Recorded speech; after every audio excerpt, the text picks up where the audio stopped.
Hi, everybody. I'm Rich Malloy, and in this class session, we're going to be talking about a very interesting concept called software. And let me show you. I've got two CDs here, two CDs. One of them has nothing on it. The other has 650 megabytes of information, 650 megabytes of programs on it. Now, which one is heavier? The one with 650 megabytes or the one with nothing? Which one is thicker? And can you see the difference between the two? Well, obviously, there's no difference in the weight. There's no difference in the thickness of these discs. And if you look carefully, you can see a slight discoloration where the laser has written the programs onto the disc. But otherwise, there's really no difference. It's essentially invisible. Okay, so this is a very interesting concept here, this software. And that's what we're going to talk about in this session. Okay, in this class session, we're going to be talking about the material in the last half of the first chapter, which is basically objectives 4 through 6, and that covers things like software and networks. And as we mentioned before, software is a very interesting concept. It has no weight, no size, and it's often invisible. Real interesting type of thing. And what we're going to do basically for this class session, we've got 6 videos here. We'll talk about software in general. We'll talk about operating systems, application software, a little bit of safe computing, and then talk about networks a little bit. And then we'll talk of review. We'll go over the review. So you'd be all set for any kind of quizzes or final exam that you might come across.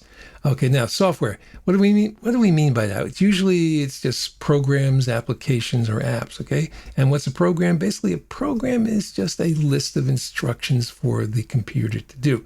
Computers are not too smart, and we have to tell them exactly what they need to do. And that list of instructions is a program.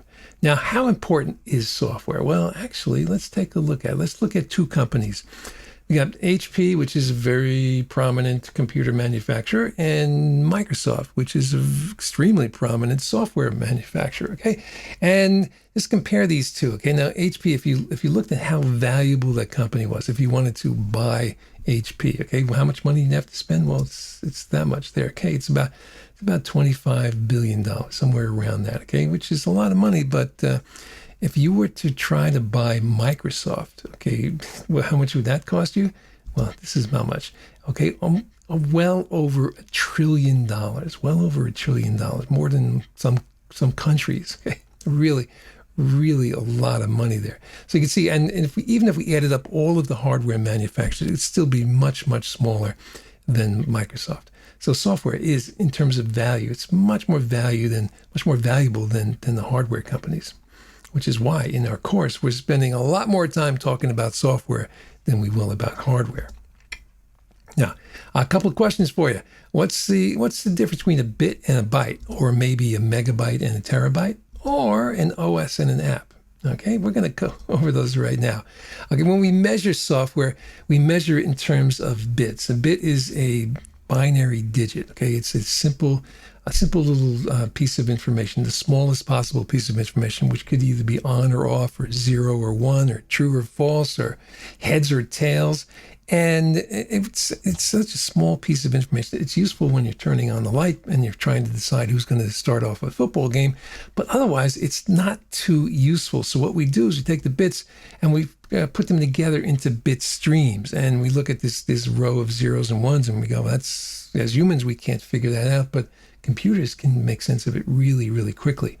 Now, we take bits and we put them together, and like usually for 8 bits together, and we form a byte. Okay, 8 bits form a byte, and when we do that, we have a lot more information possible because we can multiply 2 times 2 times 2 and do that 8 times. We get 256 possibilities for every byte.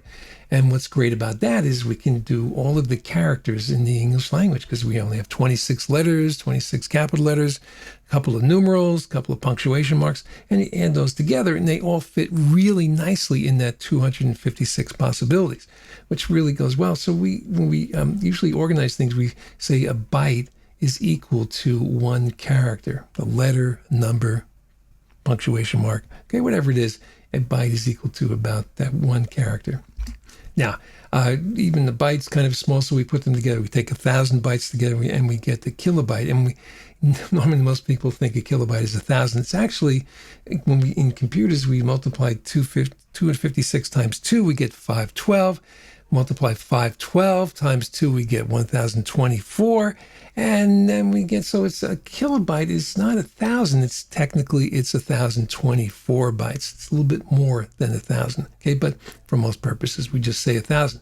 And in the same way, a megabyte is not really 1,000. Sorry, not really a million bytes. It's a little bit more than the million bytes. And same thing, a gigabyte is not really a billion. It's a little bit more than a billion. And a terabyte, again, is a little bit more than a trillion. And you know where we're going.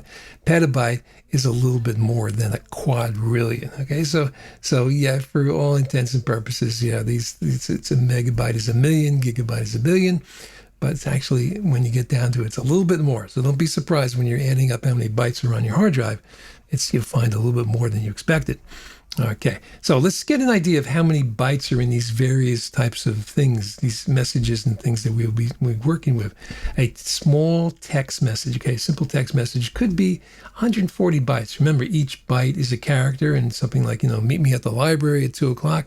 That doesn't take too much, okay, just a bunch of characters together. Very, very small message. Now we take that same message, we put it into a Microsoft Word document, and suddenly it balloons into something, maybe 20,000 bytes, 20 kilobytes. Why is that? Well, because basically in Microsoft Word, we have a lot more information possible. We have colors and different fonts and different types of different styles on. You can put pictures and things like that. So that simple message now can be much bigger and take up a lot more space on our hard drive. And we have photographs, and you have photographs on your phone, and typical size maybe 500,000 bytes, okay, 500 kilobytes. And again, because pictures have a lot of information in them, so again, they take up a lot of space. And then songs, okay, an MP3 song, maybe 3 megabyte, maybe longer, depending on how long the song is, what kind of compression rate's being used. And then if you've worked in video, video files are huge. Even a short video, a couple of seconds, 10, 20 seconds, can be quite big, 10 megabytes or more. They get really big. Why? Well, because video is basically composed of a lot of pictures and audio just stuck together, which can take up a lot of space. Okay, so that's it for software. Okay, it's made up of bits and bytes, and basically software is programs. And the question is, what is the most important software on your computer? Well, we'll take a look at that in our next video.